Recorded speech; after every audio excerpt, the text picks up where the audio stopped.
Assalamualaikum dan selamat pagi Malaysia. Apa khabar anda di rumah? Baiklah, hari ini edisi hujung minggu iaitu Sabtu 21 Ogos 2021 bersamaan dengan 12 Muharram 1443 Hijriah. Ya, kalau anda perasanlah hari ini, muka yang kita dah lama sangat tak tengok kan. Hari ini anda bersama saya dan juga Fatah Burhanuddin. Selamat kembali bertugas Fatah. Apa khabar? Sihat seperti biasa saya dan orang cakap ini adalah bulan kebangsaan, bulan merdeka. Jadi di mana juga anda berada, kibarkan jalur gemilang. Dan namun Betul. jangan lupa perketatkan SOP anda, dan pada yang dah divaksin itu bukan satu alasan untuk anda tidak mematuhi SOP yang diperketatkan. Dan juga bila kita bercakap mengenai bulan merdeka ni kan, bulan kebangsaan ini, semangat kemerdekaan diiringi pejuang atlet Paralimpik di bumi Tokyo. Bertanding di bulan kemerdekaan bakal memberikan satu lonjakan semangat buat atlet Paralimpik negara yang sekarang ini pun telah mengharungi cabaran di Tamasya Paralimpik Tokyo yang akan bermula pada 24 Ogos nanti.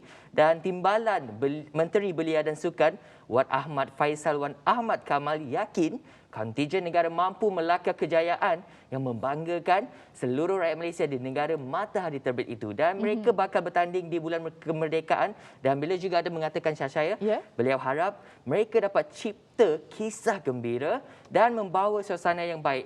Atletik ini juga telah membuat kita bangga, dia cakap. Tetapi kita akan lebih berbangga jika persembahan mereka tu terbaiklah berada seketika waktu berada di Jepun nanti. Dan dia cakaplah dalam satu majlis yang diadakan secara maya.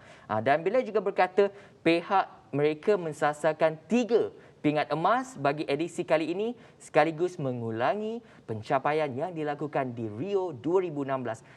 Dan pada balai itu juga, dalam pada itu, Presiden Majlis Paralimpik Malaysia MPM Datuk Seri Megat percaya atlet Paralimpik negara mampu mencipta kejutan besar di Tokyo selepas menyaksikan beberapa kejutan yang berlaku ketika Olimpik baru-baru ini. Jadi kita pun telah melihat bulan yang lepas kita orang cakap Ada pertandingan Olimpik, ya, betul. kita diselubungi dengan Olimpik dengan Lee Jijianya, dengan Pandela Rinongnya, dengan banyaklah atlet-atlet kan. Dan juga kita berharap agar mereka melakukan yang terbaik dan kita sebagai penyokong kita cakap harus memberikan semangat yang wajar walaupun sebagai penyokong sahaja. Betul tak Fatah?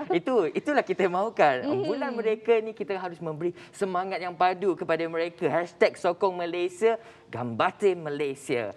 Jadi sekarang ni kita pada fasa pengagihan vaksin juga ya. Bila kita melihat kepada vaksin ini, hampir separuh sudah divaksin. Ya, betul. Jadi bila kita bercakap mengenai kesedaran tentang COVID ini, Syah, kita manusia ni orang cakap mudah lupa. Kita ni alfa kita nak kena sebenarnya. sentiasa ingatkan kepada mereka semua yang berada di luar sana. Jadi hari ini apa yang kita nak sampaikan kepada mereka? Kita nak sampaikanlah sedikit pesanan, ingatan manis. Kita nak orang cakap ingatan-ingatan seperti memakai pelitup muka itu penting, scan MySejahtera dan sebagainya. Tapi sebab itu saya nak bercakap sedikitlah. Masyarakat sekarang ini diingatkan untuk tidak mengambil mudah terhadap SOP ataupun prosedur operasi standard dan langkah-langkah pencegahan jangkitan COVID-19 walaupun sudah menerima vaksin. Menteri Pembangunan Usahawan dan Koperasi Datuk Seri Wan Junaidi Tuanku Jaafar berkata, persepsi bahawa penerima vaksin kebal daripada jangkitan adalah salah sama sekali kerana vaksin tidak mencegah penularan virus. Dan itu betul. Saya bersetuju dengan kenyataan tersebut. Dan bila juga berkata anda masih boleh menjangkiti dan dijangkiti wabak ini. Apa yang dilakukan oleh vaksin adalah untuk meminimumkan saja kesan jangkitan COVID-19 ini daripada mendapat gejala terdoa. Oleh itu adalah penting untuk semua masyarakat untuk terus mematuhi SOP dan ketat kerana krisis ini belum berakhir sehingga kita berjaya mencapai imuniti kelompok katanya. Dan juga beliau pada masa itu menzahirkan kebimbangan terhadap lonjakan kes positif COVID-19 di kawasannya sekaligus mengakibatkan semakin banyaklah perkampungan. Sekarang ini kita melihat banyak dikenakan perintah kawalan pergerakan diperketatkan PKPD. Ya, betul. Dan tambahan juga Syasha, pakar virologi dan pengarah Pusat Penyelidikan dan Pendidikan Penyakit Berjangkit Tropika Universiti Malaya UM, Profesor Dr. Sazali Abu Bakar berkata juga ini berkaitan dengan kes yang risiko untuk mendapatkan jangkitan wabak berkenaan tetap ada walaupun seseorang itu telah disuntik dengan vaksin. Bagi beliau, gaya hidup lama patut kita lupakan sajalah. Maksudnya kita kena berpijak pada bumi nyata. Ya, betul. Dan juga seperti yang Fatah beritahu, walaupun kita dah diberikan vaksin, Betul. tetapi juga kita kena sentiasa mengambil langkah berjaga-jaga. Sebagai contohnya, biasalah Fatah, kadang-kadang kita ni mudah nak terlupa kan. Betul. Dan juga sebenarnya ada beberapa benda yang kita kena ikuti, iaitu yang pertama sekali adalah memakai pelitup muka di kawasan orang ramai, memastikan pengudaraan yang baik dan juga elakkan aktiviti berkumpulan. Sebab apa, memang sangat perlulah kita mematuhi SOP ni. Dan juga sebenarnya untuk pemakaian pelitup muka dia ada cara-caranya yang tersendiri. Betul tak Fatah? Betul.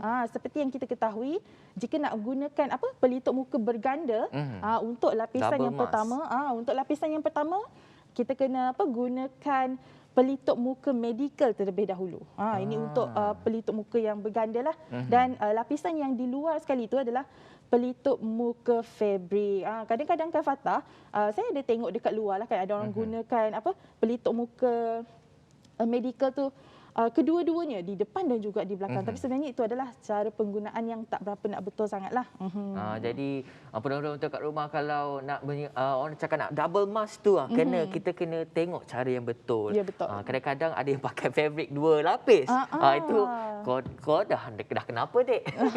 Dia kena lapis. Ada cara yang betul lah. Betul. Dan sebenarnya kan Syasha, saya nak tekankan dekat sini. Malaysia, kita rakyat Malaysia ni sangat bertuah ya.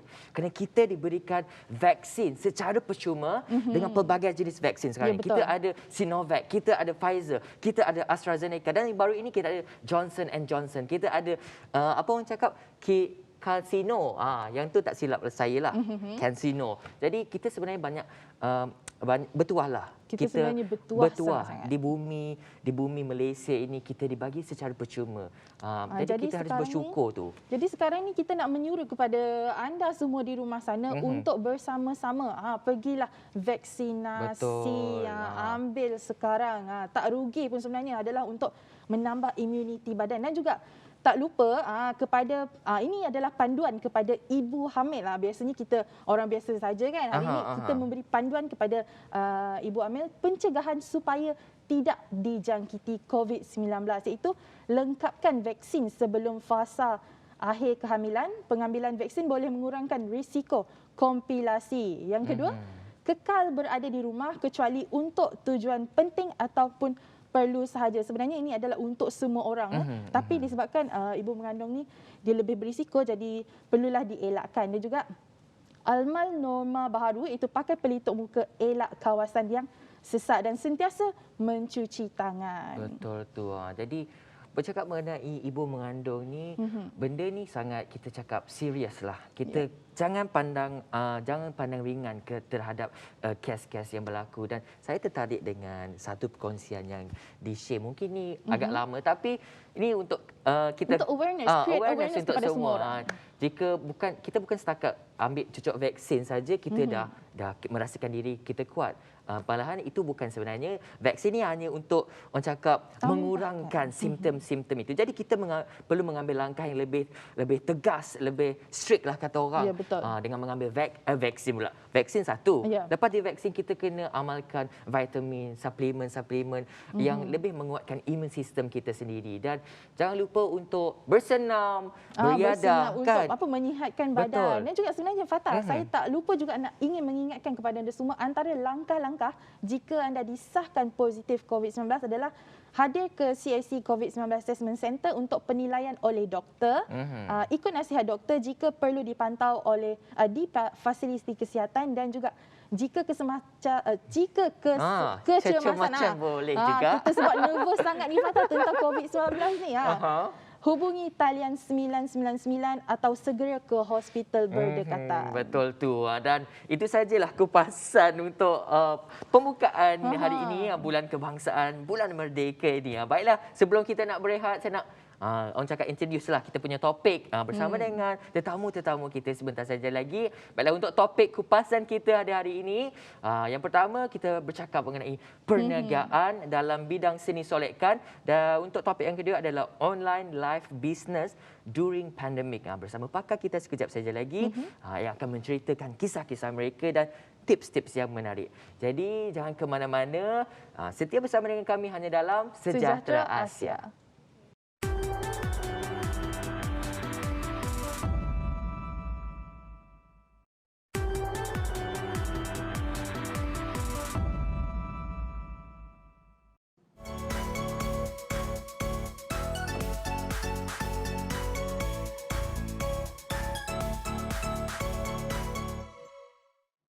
Baik, terima kasih kerana setia bersama dengan kami. Selamat kembali bersama dengan Sejahtera Asia, rancangan penyapa pagi anda. Jadi, untuk penonton-penonton kat rumah, pada yang terlupa ataupun tidak sempat untuk melihatlah episod-episod yang lepas, boleh saja pergi YouTube, type saja Sejahtera Asia dan pilihlah episod mana yang anda suka. Okey? Baik, untuk topik pada kali ini mengenai perniagaan dalam bidang seni solekan.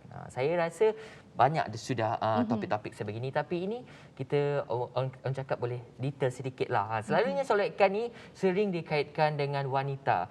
Akan tetapi lelaki juga memerlukan solekan, lagi-lagi yang terlibat dalam sektor media seperti saya. Seperti pelakon, pembaca berita, pengacara dan banyak lagi lah. Ini secara tidak langsung memberi peluang untuk mendapatkan pendapatan dengan menyediakan perkhidmatan solekan yang boleh dikatakan fleksibel ataupun lebih dikenali sebagai unisex. Bersama kita hari ini ialah Puan Melissa Pung Hyu Sen, merupakan rakan kongsi dan ketua makeup artist di Atelier Fashion dan Creative Makeup Studio. Selamat datang. Sehat? Selamat pagi, sehat. Sudah full dose? Full dose. Oh, samalah kita. Yeah. Baik, bercakap mengenai orang cakap berapa lama dah sudah Puan Melissa berkecimpung dalam bidang solekan ini? Saya ada pengalaman selama 10 tahun dalam bidang seni solekan. Wish, lama tu. Lama tu 10 tahun. 10 tahun tu 10 kan. tahun. Jadi adakah minat ni diketahui sejak dari muda lagi? Sejak muda, sejak kecil saya banyak melibat diri dalam itu pertandingan seni, melukis dan mewarna. Mungkin dari situlah start berjinak-jinak. Ya, ada kegemaran untuk melukis dan colouring. Dari tukar colouring pergi ke solekan. Yes. So basically bolehlah kalau saya bagi satu berus, you solek muka saya menjadi, saya nak jadi kucing. Boleh? Boleh. Oh, Ya, boleh. Tak ada masalah. Kita tengok kepakaran dia. Ya. Baik, Puan Melissa juga belajar seni solekan ini bukan saja di Malaysia ya. Anda juga pernah belajar di South Korea, Japan, Hong Kong, Taiwan dan United Kingdom. Boleh tak kongsikan kepada kami apakah perbezaan seni solekan antara negara-negara tersebut? Sebab jika saya lah sendiri, saya suka tengok TikTok kan Syah. Perbezaan makeup kita, rakyat Malaysia dengan perbezaan makeup Indonesia sangat ketara bila berkaitan dengan boleh kata foundation lah. Cewah, aku macam pandai je. Macam ketebalan tu. Jadi apa beza sebenarnya? Okay.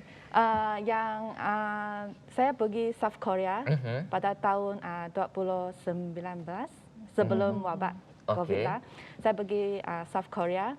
Saya belajar HD makeup, high definition makeup yang kita tengok dalam TV Korean drama yang flawless dengan natural.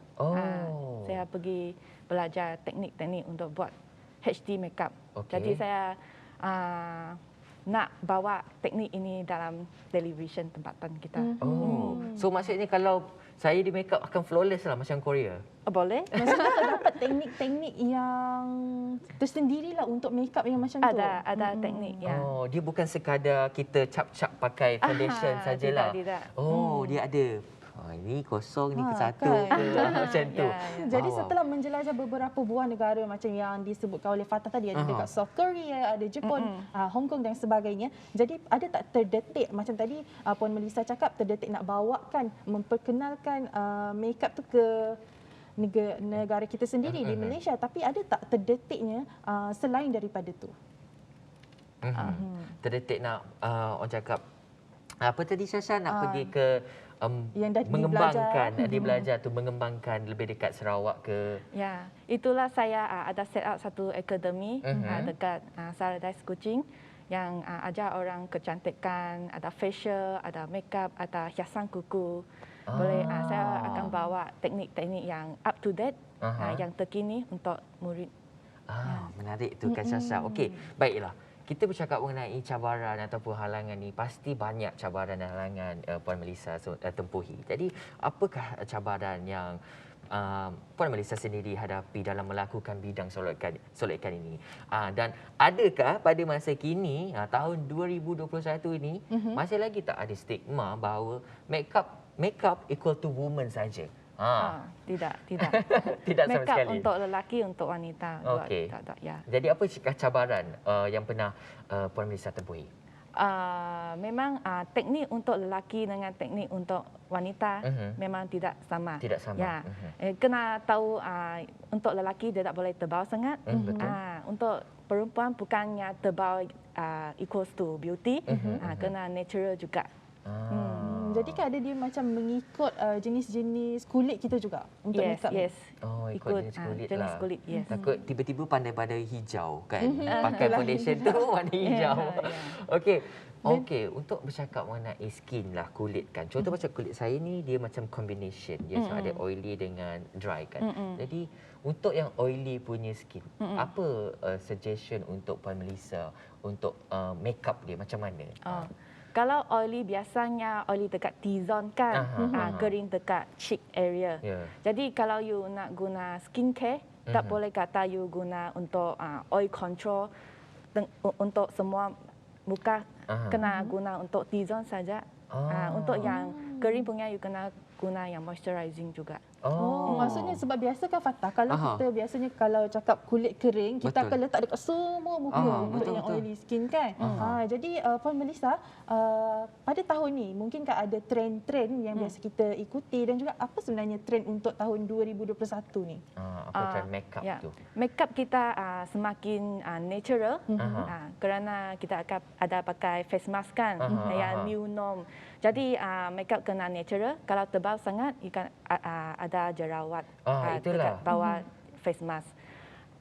Selain tu yang punya eyes have to be very minimal lah. Your eyes have to be big and spiritual lah, so that you have the power to tell with your eyes. The power of the eyes is really important Maksudnya sebenarnya. sekarang ni kita nak nampak mata tu memainkan peranan yang penting. Jadi penonton, mata saya bersinar-sinar tak? Sempat lagi. Gurau saja. Baik, pada musim pandemik ini kan Puan Melissa, saya percaya banyak tempahan solekan yang terpaksa dibatalkan. Jadi macam mana Puan Melissa mengatasi masalah ini?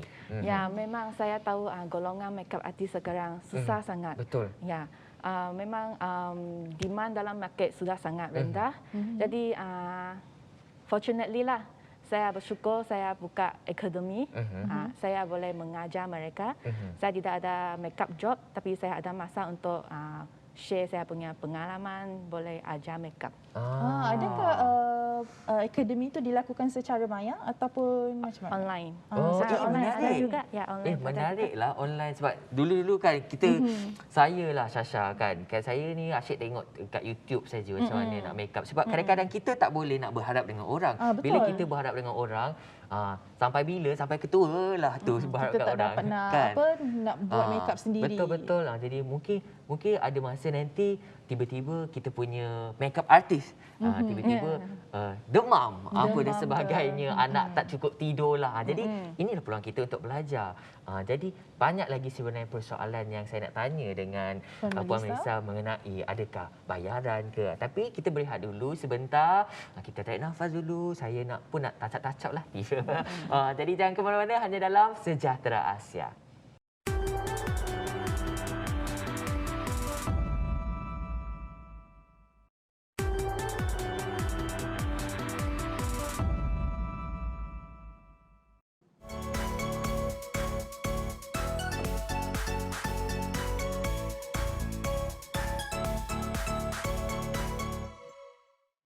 Ya, kembali lagi bersama kami di Sejahtera Asia. Baiklah, topik kita pada hari ini adalah mengenai perniagaan dalam bidang solekan. Bersama kita iaitu Puan Melissa, dan juga sebenarnya topik ini sangat menarik untuk semua orang yang sangat meminati dalam bidang solekan ni kan, Fatah. Jadi, Puan Melissa, untuk sampai ke tahap ini mungkin terdapat pelbagai liku-liku yang Puan Melissa sendiri hadapi. Jadi, apakah, boleh tak Puan Melissa berikan tips kepada kami semua ni, apakah untuk menjadi seorang jurusolek yang berjaya? Kalau berminat untuk jadi professional makeup artist, first thing you have to hadir untuk akademi untuk belajar kemahiran, untuk training. Saya faham sekarang YouTube banyak video kan, you boleh belajar dekat YouTube. Tapi yang itu teknik kemahiran itu you kena train dengan by professional trainer.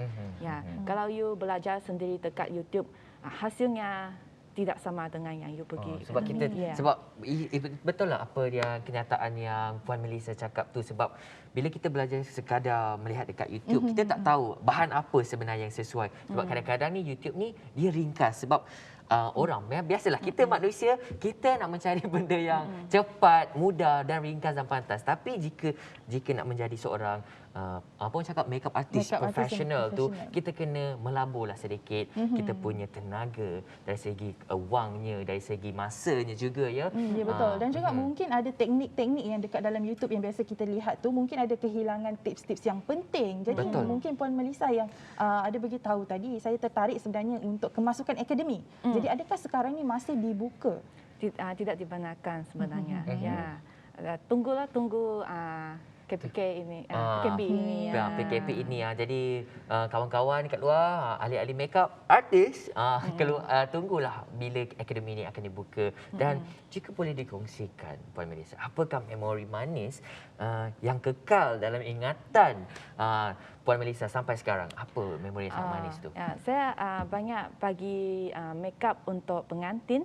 Jadi ada one pair of couple, mereka buat fotografi dekat Paris.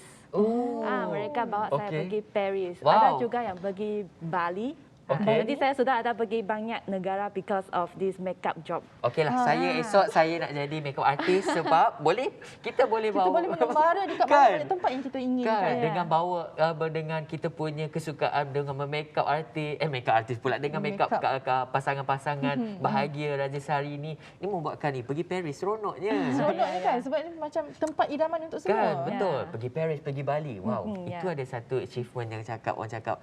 Itu orang cakap I tak ada ayat dah sekarang ni. Jadi bidang solekan ni sebenarnya pelbagai kan. Jadi ada solek khas untuk majlis perkahwinan, ada solek khas yang mempunyai kesan khas seperti solekan SFX dan sebagainya. Jadi bagi Puan Melissa sendiri, apakah kekuatan dan kemahiran yang sering dibawakan Puan Melissa untuk klien Puan Melissa? Sebenarnya saya berminat yang SFX itu, special effect ataupun lukis-lukis colourful punya body painting. Tapi dekat Kuching kita tidak ada demand, tidak ada market untuk macam tu. Itulah saya banyak buat untuk wedding saja. So maksudnya Puan Melissa ni speciality dia dalam FXX tu lah, special effect tu. Wow, saya nak try lah nanti. Kok mana tahu ada nak ingin kan? Nak tiba-tiba ada dinner nanti. Cakap okey, tema kita adalah Avatar. Okey, saya nak colour badan saya warna biru semua. Jadi kita boleh lah. Kan boleh lah. Boleh. Tapi kena cari tudung biru. Betul, tak ada masalah sekarang ni, semua senang saja Fatah. Jadi Puan Melissa, mungkinkah ada orang-orang yang diminati oleh Puan Melissa untuk menjadi reference dalam idola lah. Idola untuk solek. Siapakah itu? Makeup artist dari UK, nama dia Lisa Eldridge. Kenapa tu? Director dekat Lancome. Dia banyak ceburi dalam banyak bidang. Ada fashion show, dia ada terbit buku, ada tulis buku, ada juga creative director untuk brand-brand yang besar. Lancome itu saya cakap boleh company itu sangat wow besar. Dengan skincare-nya, dengan modelnya yang cantik-cantik dan juga difahamkan sebenarnya Puan Melissa ini adalah seorang pegawai bank dalam bidang sales. Apakah yang mendorong anda untuk bertukar bidang seni. Dari seorang pegawai bank pergi ke bidang solekan ni. Kenapa memilih kerjaya turut solek berbanding bidang profesional lain? Ya, saya bekerja sebagai banker kerana Okey. saya graduate degree lah. Okey. Ada pergi universiti. Lepas tu masuk bank kerja. Tapi saya kerja dekat bank, saya tahu tidak ada minat lah. Okey. Sentiasa mau pergi keluar mau bagi perkhidmatan untuk Okey. klien-klien Aha, kan. aha. Setelah saya ada client base yang cukup, saya transition into to full time makeup artist. Wow. Jadi bagaimana pula penerimaan daripada ibu bapa? Betul. Macam mana penerimaan tu? Saya tanya kan Syasha. Macam betul. dari pegawai bank, orang cakap pegawai bank ni dia punya platform tu adalah kita boleh katakan dalam keadaan yang selesa. Stable, orang Stable cakap. cakap tu dah. Macam mana tu penerimaan tu? Memang ibu bapa kami kan yang old fashion, ada marah-marah lah dulu. Tapi setelah tengok kejayaan saya sekarang, mereka sangat sokong saya. Dan yelah, sekarang ni sampai buka akademi dan saya rasa pasti ibu bapa Puan Melissa sangat bangga dengan pencapaian Puan Melissa itu sendiri. Dan ini terbukti sebenarnya banyak lagi dekat luar sana, bukan Puan Melissa saja yang berjaya, banyak lagi yang sampai dekat ada satu tahap tu dia pergi jauh, pergi international kan. Sampai ke peringkat antarabangsa. Itulah sebenarnya kalau minat ni kita boleh dipupuk dari kecil dan menjadi sebuah kerjaya tanpa kita sedar. Orang kata meluntur buluh tu biarlah dari rebungnya. Dan orang cakap apa lagi? Orang cakap sebelum bukan penutup lah. Pesanan Puan Melissa kepada penonton-penonton yang mungkin berminat untuk mencuburi bidang solekan ni. Apakah pesanan Puan Melissa kepada golongan-golongan dekat luar sana, khususnya anak-anak muda sekarang yang bergiat aktif dalam bidang solekan? Saya faham banyak orang muda sekarang suka solekan kan untuk TikTok, untuk buat YouTube. Boleh continue do that, very good. Okay. And then if you like to further your skills, you have to go to academy. Kena hadir academy. You will definitely learn something you cannot learn from YouTube. Okay. Jadi kalau you ada minat, just go for that. Yeah, you have to be very determined to go, and then you will. Yeah. Determin tu. Itu nak kena ada. Jadi Puan Melissa, mungkinkah ada perancangan untuk masa hadapan yang ingin Puan Melissa lakukan? Contohnya macam ada terfikir ke nak buat skincare sendiri ataupun sebagainya? Ya, memang ada fikir untuk ada keluarkan brand, produk. produk sendiri. Tapi ekonomi sekarang, Betul. ya, yang terutamanya kita hendaklah be safe lah. Have to survive in this market. Have to be good, to be best during this economy. Yeah, when the economy is better, then we can do something else. Kita harus ada perancangan yang kukuh. Atau tu placement of the product tu. Macam mana kita nak letakkan produk kita? Macam mana kita nak visiblekan kita punya produk tu? Jangan sekadar orang cakap kita nak keluar sebab kita nak duit. It's not. Betul. Dia mungkin tak akan kekal berpanjangan juga, Fatah. Dan sebenarnya during this pandemic lah, banyak benda yang bukan tersekat lah, macam terhad yang nak kita lakukan. Tapi seperti yang Puan Melissa bagi tahu, kena ada strategi yang seterusnya untuk meningkatkan lagi dalam bidang ini. Kalau nak berjaya, kita kena ada ilmu tu kan, Puan Melissa. Jangan sekadar nak tonton YouTube saja. Kalau kita, itulah macam mana saya cakap seperti selalu, kalau kita nak berjaya, nak orang cakap apa tadi, nak berjaya lah, kita kena melabur pada masa, pada wang, pada diri kita sendiri untuk menjadi seorang yang lebih berjaya, kan Syasha? Ya, betul. Dan juga Puan Melissa, mungkin ada antara, terutamanya saya lah, mungkin ingin belajar berjinak-jinak dalam dunia solekan. Jadi apakah perkara pertama yang perlu saya ketahui dalam bidang solekan ni? Untuk jadi seorang professional makeup artist, selain kemahiran you mesti ada, you kena ada kemahiran untuk komunikasi, ada sales and marketing teknik, kena ada time management juga, semua. Wow. Kena ada semua. Saya rasa sebab Puan Melissa seorang bekas pegawai bank yang buat sales. So in term of the communication itu penting. Sales tu penting. Macam mana nak market diri. Betul tu kan Syasha. Orang cakap apa tadi? Banyaklah. Banyak perkara sebenarnya nak dititik beratkan, bukan hanya kepada bakat kita untuk melukis, bukan melukis apa, melukis ataupun menyolek muka sahaja. Betul tu. Dan jika ada kemahuan di situlah ada jalannya. Tapi kalau jika ada kemahuan di situ ada jalan tapi kita tak bergerak diri untuk maju ke hadapan, dia tak akan berlakulah, Sasha. Tak akan ke mana-mana sebenarnya. Jadi dorongan tu penting juga sebenarnya, dan dorongan daripada ibu bapa bukan setakat untuk diri kita sahaja.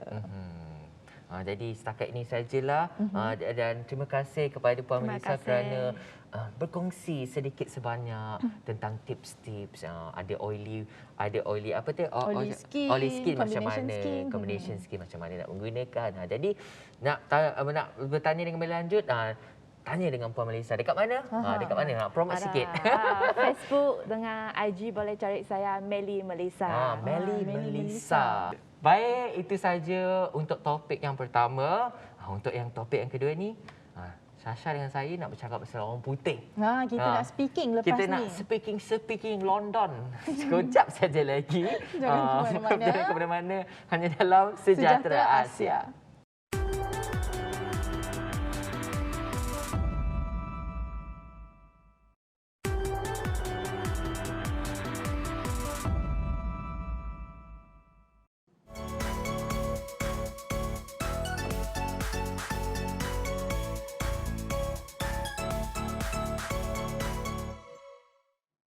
Ya, Assalamualaikum dan selamat pagi. Kembali lagi bersama kami di Sejahtera Asia untuk topik yang kedua kita pada hari ini, iaitu mengenai online live business during pandemic bersama dengan Mandy Wong. Jadi, untuk for live business has been around since the early days of the internet. But increasingly, businesses around the world are now catching on the potential of video streaming platform to promote and sell their products. One of the pioneers was the Chinese e-commerce giant Alibaba, which is Taobao Live, was launched in 2016. In 2020, like many other online platforms, it saw growth during the pandemic. From February 2020, the number of businesses that adopted live streaming for the first time on the platform has jumped by 700%, said Mrs. Bonnie Zhao, head of Taobao Live product at Alibaba Group. It is estimated that around 560 million people use live streaming in China. This is about like 62% of the country's total number of internet users. Like these users, Best has spawned a new concept, shoppertainment, or the integration of entertainment and commerce. China's live streaming e-commerce sector was worth an estimated $60 billion in 2019 and is expected to double by the end of this year. So, such growth has been helped by rapid advances in technology. Mobile phone screens has increased in size and the networks in China has moved rapidly from 2G to 5G. Therefore, today in Sejahtera Asia, we invited Mrs. Mandy Wong to share with us our topic, which is online live business during pandemic. Hello, Mrs. Mandy. How have you been? How are you? I'm good. You're so pretty. Thank you. You're so pretty today. Thank you. Amboi, cakap orang putih memanjang jela kan? Berjela-jela kita. So, basically, we know the meaning of live streaming, you know. When we open a social media, Facebook, they have a lot of like what is live doing live. Streaming so what is live. actually, in terms of the specific one, what is live streaming is, and why are people watching live streaming? Okay, so basically customers are looking for the brand experience and also a real-time connection. Yeah. So the significance of the live streaming is basically a double up during the COVID and pandemic times. So where the business are shutting down and the operators cannot find any ways to sell their products. So now the live streaming become a way that we can sell our products, which is using another channel. So we can reach out to our customers easily instead of just going offline. So offline we can't sell to customer, and then everyone is just isolated at home. So how should we sell the things? So the only way we can do it is going online. So this is become a very powerful tool during the pandemic. So can we imagine if during 80s or 90s there's no internet, there's no smartphone. So if the products is just sitting alone inside the store, so the product is just cannot be sold. So the food will be just expired and cannot be using anymore. It's just a lot of wastage. So thank God we are still in the current area, the digital area. I agree with Mandy's statement. Dan kita dapat tengok sekarang ni, betul lah kalau pada tahun 80-an dulu, barang-barang semua dekat dalam kedai. Jadi kita tak dapat nak jualkan dekat orang ramai. Jadi sampai expired pun barang tu. Betul. Dan inilah masanya untuk business woman, businessman, para business untuk apa orang cakap Jadi market. lebih agresif. Jadi lebih agresif in term of the marketing itself, and then orang cakap deliver the product tu bukan secara tempatan saja, dia boleh betul. secara meluas worldwide. Itu yang mereka mahukan sebenarnya juga. Dan if you could share it with us, tell us the process of the setting up an online business. Okay, so setting up an online business. So first of all, we need to think of what are the products that you want to sell. So I would suggest that if you want to start off with the online business, first of the thing that you want to think of is the product which is really you are familiar with, or a product that is related to your own character. So for example, I am a mother.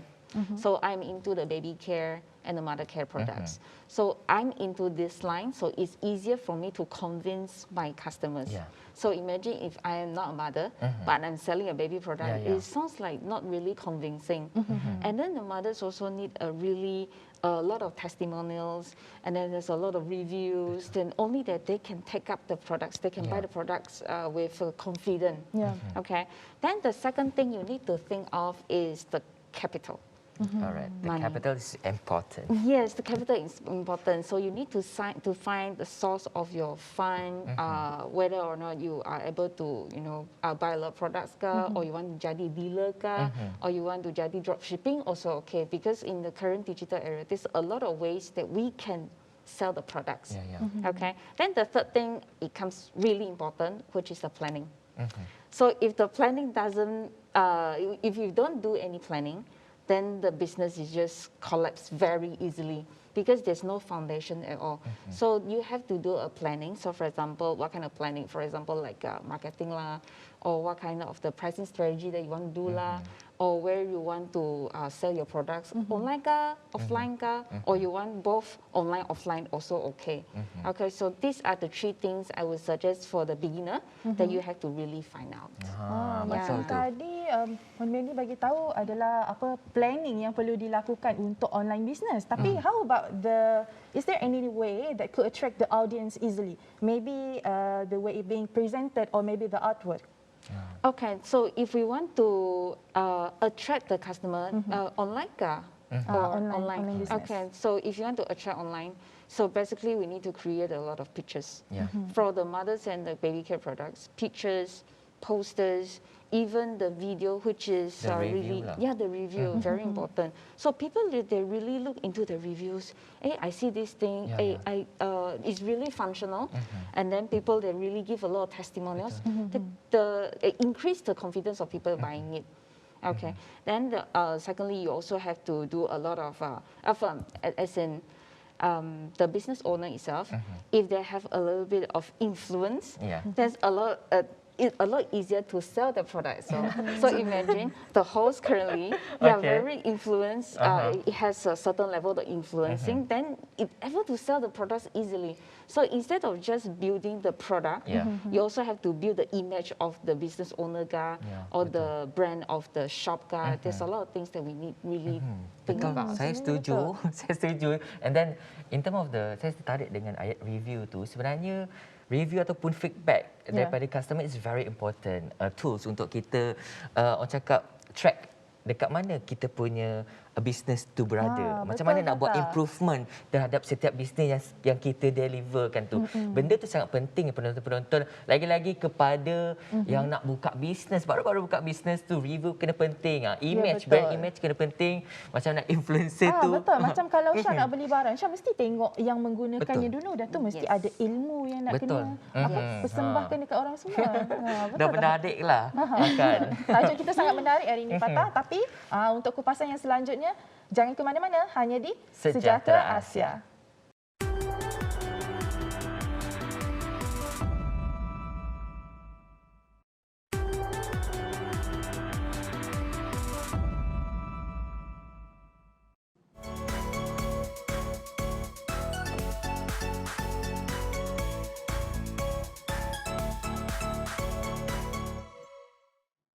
Ya, kembali lagi bersama kami. Topik kita sebenarnya sangat menarik kepada mereka yang suka berniaga online dekat luar sana.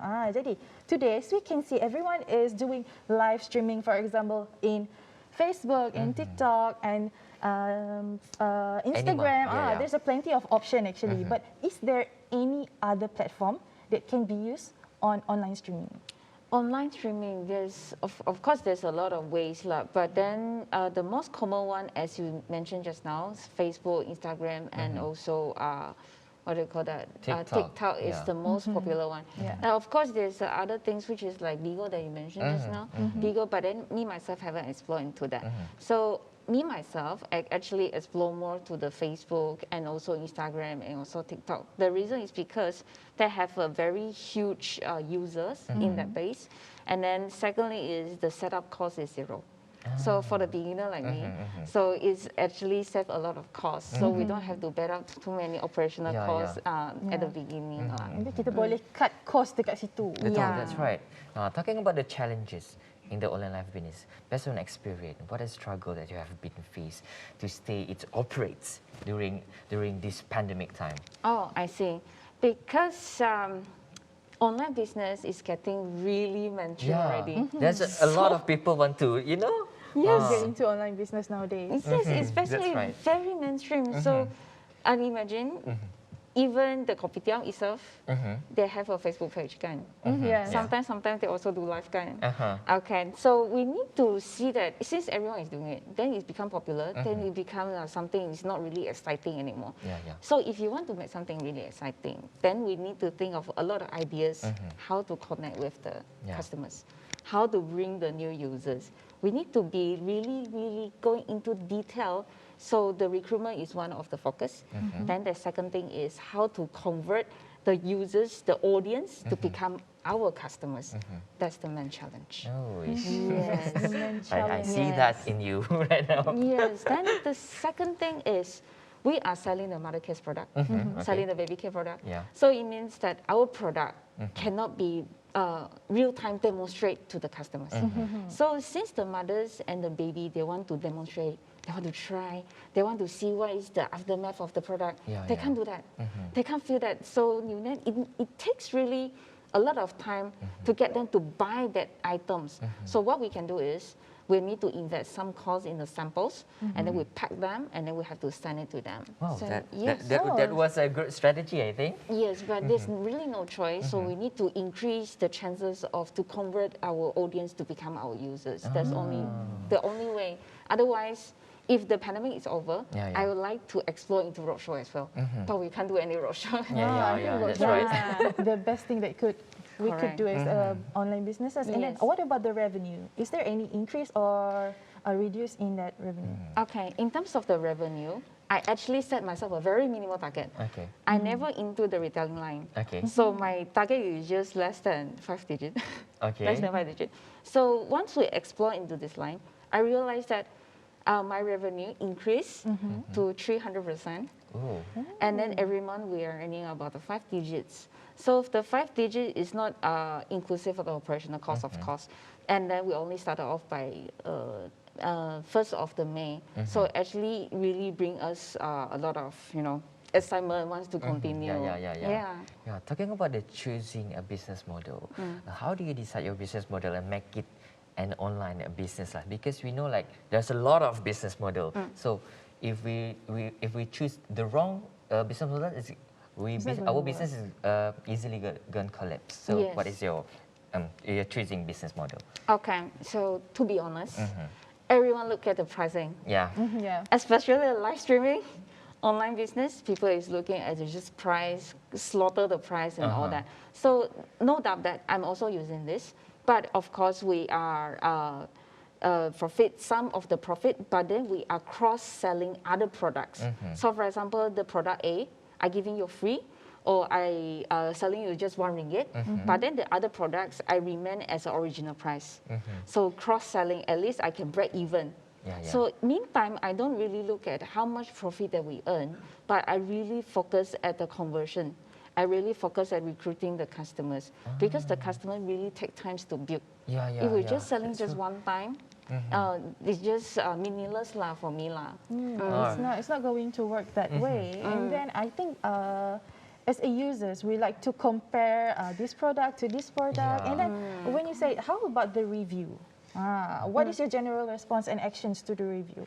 Okay, the review-wise, it turns out really fantastic because we thought that the products that we sell is actually quite niche, you know. It not easily get in Malaysia. I import from the other countries, from other countries as well, like Korea, like China, and also some is from Australia as well. So people, it really drops the review, and then we see that it becomes a really powerful tool to convert the customers, to lure the other new users to shop with our platforms. So what we can do is actually reward those shopper with some cash voucher ka, and then give some additional samples ka. So to induce them to drop some review, so we can help us to build our business as well. So it's just win-win situation. Ya, win-win situation. Itulah, customer tu penting sebenarnya. Bila kita pandai attract customer tu, bisnes kita akan Melonjak naik. Bukan setakat melonjak naik, kita akan stabil lah dekat situ. In your opinion, what you can say about the process of the online business, the permit, the export, the distribution here in Sarawak? Okay, in Sarawak, basically, we have to really be blessed lah. As in, facility in Sarawak and Malaysia is getting so much stronger, and then we enjoy 5G or 4G and 5G. So we don't see the internet become a really big challenge for us right now, unless we are going to rural areas. But then in the city areas, thank God we are still in a very good facility provided by the local government. But then one thing that really troubles us is the logistic. All right. So the logistic in Malaysia, I think that it's still not really matured compared to the bigger country like China, because they are the biggest e-commerce market in the world. So I think we need to learn from them, from China or other big countries, because the logistic, which I just mentioned about what we face. So we face a parcel delay. We're facing a parcel missing lah, parcel damage lah, rosak lah. Then this not really trouble us the most, but we face that the challenge is we don't get the solution. We don't really get a solution, so we have to bear up the cost ourselves. That's true. The reality of being a business, business carrier ni. Business carrier ni, we have to take a risk lah. And then kita nak cakap tentang time management. How do you cope with the time management as well concerned online business? It might also mean it has to be open like for 24 hours. And then is there any peak time that you would think the audience are free, or the right time to do the online live streaming? Okay, so online live streaming, we basically explore few timings already, either from the morning and mid-afternoon, for example, like 1 to 3 p.m. And then also we explore a little bit of the me time with the customers at 10 p.m. after that. So we realized that the different customer, they have their different timing. But then the peak season for the baby care is usually 1 to 3 or 3 to 5. Usually the baby sleep or the children go tuition or something. Okay, this is the timing that we really catch. Maksudnya time management ni sangat penting. Ya, betul. Takkanlah tiba-tiba kita nak buat live streaming pukul 7 pagi, mana ada orang nak tengok kan? Dia kena tengok kepada customer dekat target market customer kita siapa. And for those who want to venture into the online live business, can you give a couple of heads up to them? Oh, okay. So if you want to really explore into your online business, but then you are lack of capital or money, I will suggest that maybe you can look for the other dealers. The product, they really recruit the dealers. They don't need you to buy a lot of products or store the products in your home. No need. They just buy order product from the customer. They will ship on behalf. So you don't have to fork out the money yourself. Also, you can explore into drop shipping. So these are the first step that you can try. And then during this process, you also can learn a lot. So one day, if you have a lot of money or you have your own capital, then that's the timing. Then you can set up your own online shop. Tips-tipsnya. Kalau tak ada capital, tak ada outsource ataupun tak ada duit lah. Selanjutnya kita berjinak-jinak lah menjadi dropshipper. Betul lah, menjadi dropship. Dari kecil lepas tu bolehlah jadi owner. Betul. Kita kena start dari bawah dulu. Kita cari pengalaman, cari macam mana nak jadi online business, berjaya macam Mandy Wong ini. Thank you, thank you. Sebab sekarang ni memang ramai yang compete with each other. Sebab sekarang ni memang zaman online business. Jadi Dan saya pun nak berkongsi lah. Saya ada kawan Syasha, Mandy, yang di mana dia main Bigo, di live tu dia dapat duit. Dia cakap saja tapi dapat duit. Kalau you guys yang ada nak jadi content creator tu, bolehlah buat live dekat Bigo ataupun dekat TikTok. Dia orang ada menyediakan perkhidmatan untuk menjadi host, dan dia orang akan bagi duit. So actually it's a win-win situation lah. You promote the Bigo and then you promote yourself. Then you dapat duit. Easy money lah. Sekarang ni semua era digital kita sekarang ni is very easy money semua. Terima kasihlah Mandy Wong. Thank you for being such a sebab dah sharekan perkongsian pada hari ini kepada para penonton semua. Dan juga sebenarnya I think the pandemic actually had opened opportunities among the entrepreneurs. Yes, that's right. Yeah. Totally. Dan setakat ini sajalah Abang cakap perkongsian kita pada hari ini. Semoga memberi 1001 manfaat kepada anda. Dan setakat ini saja, saya Fatah Burhanuddin. Dan saya Syasha Denzi. Daripada Inspirasi kami cetuskan inovasi. Bye. See you guys. Selamat berehat.